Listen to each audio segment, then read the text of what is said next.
आज हम बात करेंगे मेमोरी के ऊपर। जो हमारी याददाश्त है उसके ऊपर आज हमने बात करनी है।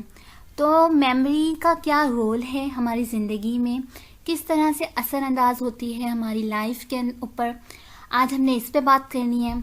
और उसकी क्या न्यूरो साइंस है मेमोरी की, इसको हम थोड़ा सा टच करेंगे। एंड देन डेफिनेशन भी देखेंगे, समझेंगे कि आखिर मेमोरी होती क्या है।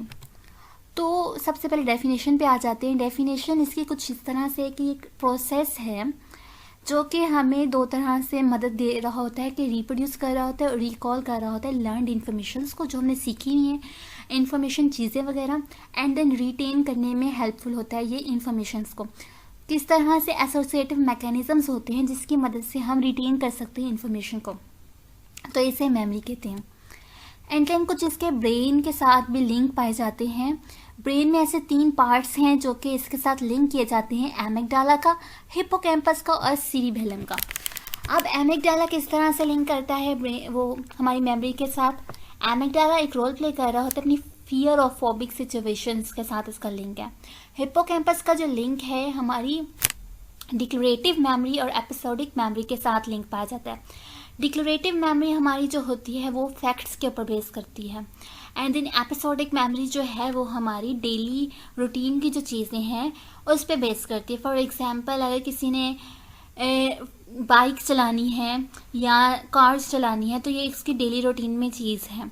एंड देन अगर कोई बात कर, हमने किसी से बात करनी होती है, डेली रूटीन में हम दूसरे से बात कर रहे होते हैं, एक दूसरे से कन्वर्सेशन कर रहे होते, तो ये डेली रूटीन की चीज़ आ जाती है। तो इसमें हिप्पोकैम्पस का रोल आता है। एंड देन सेरिबेलम जो है, सेरिबेलम कैसे रोल प्ले करता है मेमोरी के अंदर, इसका लिंक हमारी प्रोसीजरल मेमोरी के साथ होता है। प्रोसीजरल मेमोरी क्या होती है? प्रोसीजरल मेमोरी जो है वो किसी काम को जब हम सीखते हैं उसका प्रोसीजर जो है वो मेमोरी उसकी जो है वो लिंक की जाती है सेरिबेलम के साथ। अब इसके अंदर कौन सी मेमोरी हम समझ सकते हैं? फॉर एग्जांपल, पियानो सीखने की मेमोरी जो है, पियानो किस तरह से हम लोग बजा सकते हैं, जो हम लोग गाना कैसे गा सकते हैं, इवन दो हम मोबाइल फ़ोन कैसे यूज़ कर सकते हैं, ये सारी मेमोरी जो है ये सारी मेमोरी सेरिबेलम के साथ लिंक की जाती है।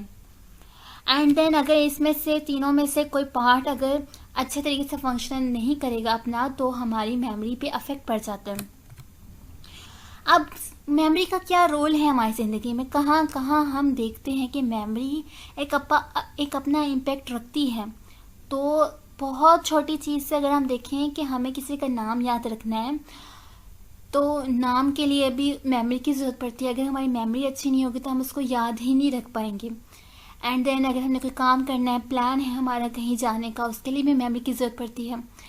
कोई चीज़ें याद रखनी है उसके लिए मेमोरी। एंड देन इवन दो डायरेक्शंस जो होती हैं, किसी जगह का रास्ता जो है उसके लिए भी हमें मेमोरी की मदद लेनी पड़ेगी। एंड देन टेक मेडिकेशंस के लिए भी, और इस तरह की बहुत सी चीज़ें हैं जहाँ पे हमें मेमोरी का रोल प्ले जो है नज़र आ रहा होता है कि मेमोरी एक रोल प्ले कर रही है। अब ये तो हमने पॉजिटिव चीज़ें देखी थी मेमोरी की। क्या मेमोरी हमारे लिए डेंजरस भी साबित हो सकती है? और हो सकती है, और बहुत बुरी तरह से हो सकती है। तो हम देखेंगे कैसे हो सकती है वो। फॉर एग्ज़ाम्पल, कोई बच्चा है जिसने फेस किया एग्ज़ाम फेलियर, ठीक है।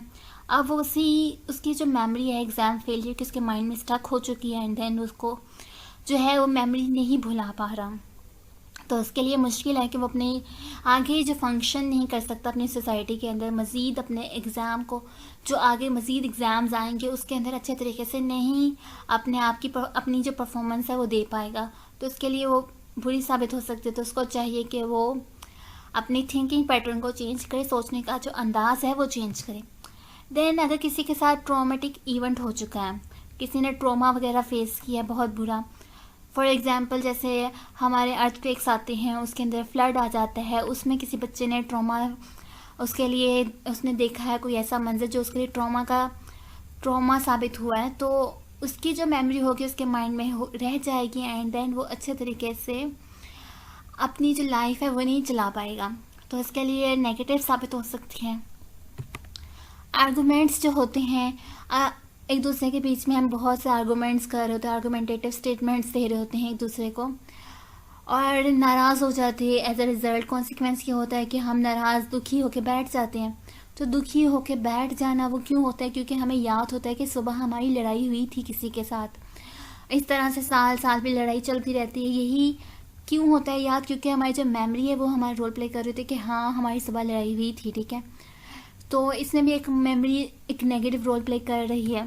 एंड देन ब्रेकअप्स जो हो जाते हैं, हमारी एक इंसान के साथ अच्छी खासी जो एसोसिएशन लिंक होती है, एक अटैचमेंट होती है, जो हमने वक्त गुजारा होता है, वो हमारा सारा मेमोरी जो है उसके अंदर हमें रोल प्ले कर रही होती है नेगेटिवली, हमें डिप्रेस कर रही होती है, सैडनेस की तरफ लेकर जा रही होती है, ठीक है। हमारी जो हेल्थ है वो ख़राब हो रही होती है, हमारे सारे जो सिस्टम है हमारा घर का, ऑफिस का, सारा कैरियर हमारा ख़राब हो रहा होता है। तो उसमें भी मेमोरी अपना नेगेटिव रोल प्ले करती है। तो हमें चाहिए कि हम सारा सोशल मज़ीद हो जाएं और इन्हेंस करें अपना सोशल सर्कल, अपनी गैदरिंग जो है मज़ीद बढ़ाएं और अच्छे ऐसे इवेंट्स में अपना जो है पार्टिसिपेशन करें जहाँ पे आप मज़ीद खुश रह सकें।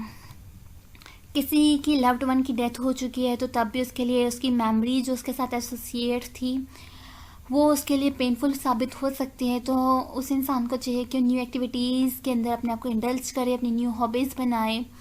फॉर एग्ज़ाम्पल फोटोग्राफी कर सकता है, वो पेंटिंग का शौक़ अपना सकता है।